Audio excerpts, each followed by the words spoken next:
এ যুবকেরা রূপ যৌবন আল্লাহ দিয়েছে, বুড়িরা রূপ যৌবন আল্লাহ আল্লাহর রাস্তায় লাগাও, আল্লাহর রাস্তায় খরচ করো। কেন এই জীবন বেশি দিন নয়, আবার নয় পাক্কা হয়ে যাবে।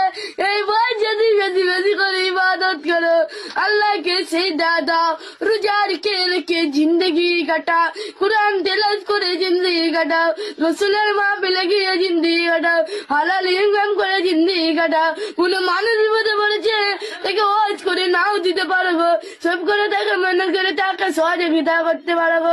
এই যুবকেরা মনে রেখে দিও, কাল কিয়ামতের ময়দানে এত কঠিন জায়গা হবে, কি মনে করছো সব জায়গা থেকে পার হয়ে যাবে? লাঠির জোর আছে, প্রশাসনের জোর আছে, নেতার জোর আছে, সব জোর দেখিয়ে দুনিয়ায় চলে গেছ। মনে রেখে দিও আখেরাতে দেখা হবে মনে করেছো না বন্ধু না। আল্লাহর কিয়ামতের দিন বলবে জাহান্নামকে, এই আমার ফারিস্তা যা, আমার জাহান্নামকে লেয়াসের বাপ হাসের বাপ 70,000 এতিমদের আল্লাহ জাহান্নামকে পাঠাবে।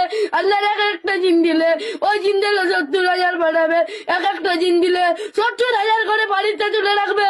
জাহান্নামকে ধরে রাখতে পারবে না গো, লম্বা লম্বা দিয়ে গুনাহগারকে ধরতে যাবে গো। ওই জমিনে আলম নবী নাফসি নাফসি বলবে, মুসা নবী নাফসি নাফসি বলবে, তাহলে তোমার আমার দাদা কি হবে?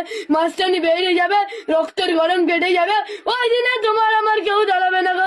আজ তুমি যদি নবী নবী করো, তোমার চলনে নবী, তোমার লিবাসে নবী, তোমার ব্যবসায় নবী, সব জায়গায় নবীকে রাখতে পারো গো। কোনো চিন্তার কোনো কারণ নেই। ওই কিয়ামতের ময়দানে নবী মোহাম্মদ তোমাকে জান্নাতে নিয়ে যাবে।